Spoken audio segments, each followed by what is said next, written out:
Visa 100% stop করুন, visa দেওয়া বন্ধ করুন কমপ্লিটলি। ফ্যাসিস্ট শেখ হাসিনাকে বাঁচাতে আর নতুন বাংলাদেশকে ঠেকাতে বিশেষ পদক্ষেপের নামে নরেন্দ্র মোদি যা করেছেন তাতে কলকাতার ব্যবসায়ীদের মাথায় বাজ সমেত আকাশ ভেঙে পড়েছে। অনেকেরই এখন পথে বসার দশা।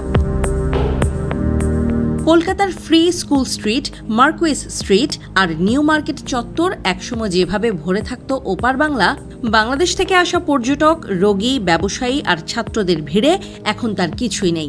হঠাৎ করেই যেন থেমে গেছে শহরের এক পুরনো ছন্দ।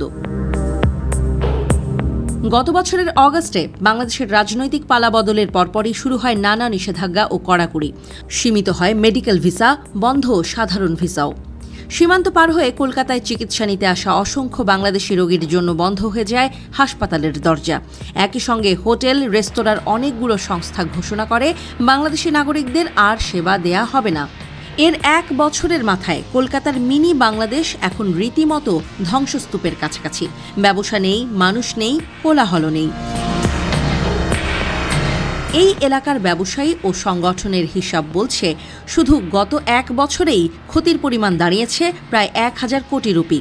তবে কিছু সংগঠক বলছেন এই সংখ্যা 5000 কোটির গণ্ডিতেও ছাড়িয়ে গেছে। যদি নিউ মার্কেট, বুর্রা বাজার, সুধার স্ট্রিট, পার্ক স্ট্রিটের প্রভাব হিসেব করা হয় তবে সেই ক্ষতি আরও বাড়তে পারে। কলকাতায় বাংলাদেশি পর্যটকরা আগে আসতেন চিকিৎসা, কেনাকাটা, ছোটখাটো ব্যবসা বা খাবার দাবারের জন্য। তাদের উপস্থিতি ঘিরে গড়ে উঠেছিল এক বিস্তৃত অর্থনৈতিক বলয়। হোটেল, রেস্তোরাঁ, মানি এক্সচেঞ্জ, গাইড, হোমস্টে, গাড়ি ভাড়া, স্থানীয় শপিং, এমনকি রাস্তায় ছোটখাটো স্টল পর্যন্ত। কেউ কেউ বলছেন প্রতিদিন গড়ে যে 2 থেকে 3 কোটির ব্যবসা হতো সেটা এখন 20%-এরও নিচে নেমে এসেছে। ছোট ও মাঝারি রেস্তোরাঁর প্রায় 40% ইতোমধ্যেই বন্ধ হয়ে গেছে। যেগুলো টিকে আছে সেগুলো চলছে লোকসানে। রেস্তোরাঁর মালিকরা জানান, করোনার পর ব্যবসা বাড়বে এই আশায় অনেকেই ঋণ নিয়ে রিনোভেশন করেছিলেন, নতুন ফার্নিচার বসিয়েছিলেন, কিচেনে ইনভেস্ট করেছিলেন। এখন সেই ঋণের কিস্তি মেটাতেই হিমশিম খাচ্ছেন। একজন রেস্তোরাঁ মালিকের ভাই বলেন, আমার ভাই ব্যবসার ভবিষ্যৎ চিন্তা করে রাতের ঘুম হারিয়ে ফেলেছে। চিকিৎসা করাতে হচ্ছে, অথচ রোজগার নেই বললেই চলে। বাংলাদেশি টাকার সঙ্গে লেনদেন করা মানি এক্সচেঞ্জগুলো এখন কার্যত নিষ্ক্রিয়। একসময় প্রতিদিন কোটি কোটি টাকার লেনদেন হতো, এখন সপ্তাহ পেরোলেও খদ্দের মেলে না। হোমস্টে চালানো যেসব পরিবার আগে গেস্ট পেয়ে কুল পেত না, তারা এখন নিজেদের ঘরের ঘরও বন্ধ করে দিয়েছে। এক গাড়ি চালক বলেন, প্যান্ডেমিকের পর ভাবলাম ব্যবসায় ফিরব। 2টো গাড়ি কিনলাম লোনে।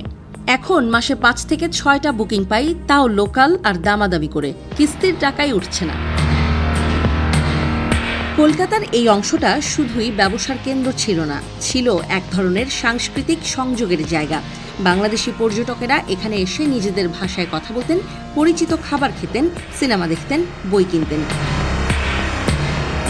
প্রতিটি দোকান, প্রতিটি হোটেল, এমনকি চায়ের ঠেলাগুলোও যেন অপেক্ষা করে আছে সেই পুরনো কোলাহলের।